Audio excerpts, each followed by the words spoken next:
Entrepreneur Jonathan Smalley and Cinna, short for Cinnamon, at Smalley's Washington, D.C. office, space he rents by the month from what may be the hottest new landlord in America. If you're having a tough day, being able to, cuddle up on a couch with a cute dog really makes things that much better. We actually put any type of photo, logo, or message on top of the cupcake, so there's some for you.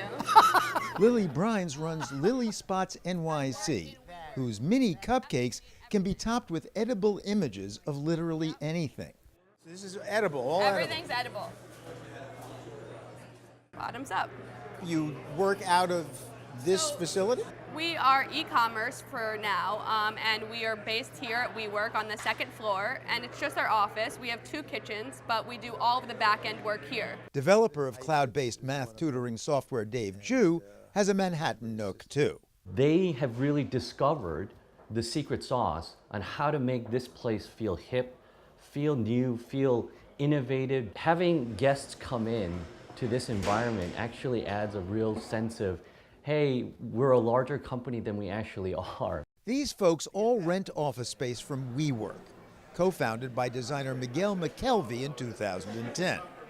The thinking was that, given the swelling ranks of the self-employed, why not lease and then spiff up empty buildings, subdivide the space, and sublet it in units as small as 1 desk, while providing amenities and camaraderie to attract contingent workers. If we unite them together, bring them together, that creates an energy that motivates everybody to do better, to do more, to be excited about both work and life. Plus, it gives them a legal address for mail and the like, an instant network of fellow freelancers, a large enough pool of people to buy into group healthcare plans. McKelvey's is the sunny spin on housing the free-to-be-you-and-me workforce. But Brooklyn College Humanities Dean Richard Greenwald takes a dimmer view of the growing trend. More and more companies are hiring freelancers. Right now we have 40% of the workforce working contingently without any safety net. Greenwald is an historian of the workplace and has been studying the new economy for an upcoming book called The Death of 9 to 5. Almost half of all current American workers, he's discovered, now get the bulk of their income from freelance work, benefit-free. I'm hard-pressed to see a sector of the economy where outsourcing isn't having a huge impact. And I think for many Americans, they think of it as a temporary thing. Eventually, people are going to have to recognize that this is not an in-between stage. This is the new normal. But to Greenwald, the insecurity of contingent work without benefits isn't normal at all.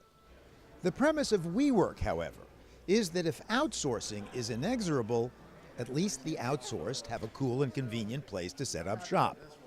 Anastasia Morozova does marketing for a startup real estate firm. Why doesn't she telecommute for free from home or at Starbucks? Too many distractions. One could say that there are distractions in a space like this, but they're the good kind. It's everyone working. It's coffee and spa water on draft, beer after 5. It's a good space to feel energetic and inspired to, get work done. Am I being too negative to think that what you're doing is providing community for people who would otherwise be lonely, as opposed to inspiring people and giving them meaning, whereas they couldn't come up with meaning on their own? Well, certainly there's components of both of those things, but as an entrepreneur who spent time working at home, I could have all the ideas in my head and they could all be incredibly genius, amazing things that inspired me all day. But without someone to share that with, where does it go? So WeWork chose spaces to maximize mingling. Most of our buildings are on corners.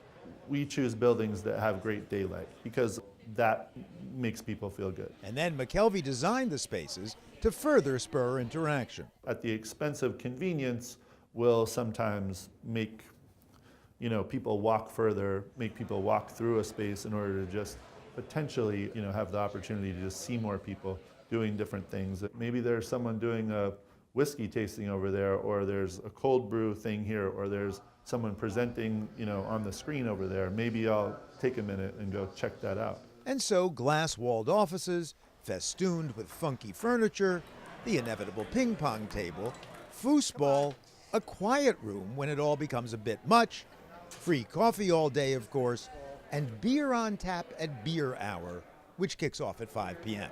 So the coffee is to keep people working hard and stay awake, but the alcohol is to Lubricate. lubricate, Yeah, I mean, I to think lubricate community. yeah.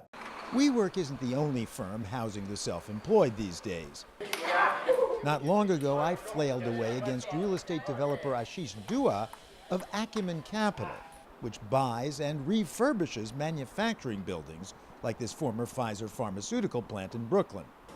It now houses a host of artisanal food vendors, a maker of handmade dog leashes.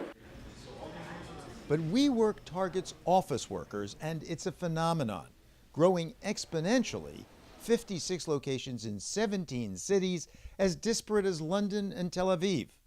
The company added 2 more sites just during the week we were shooting. The company was valued earlier this year at $5 billion.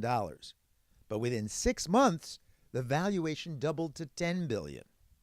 As Bloomberg magazine points out, however, you could build and own the World Trade Center building with 3 million square feet of office space, almost as many square feet as WeWork temporarily leases for only $4 billion.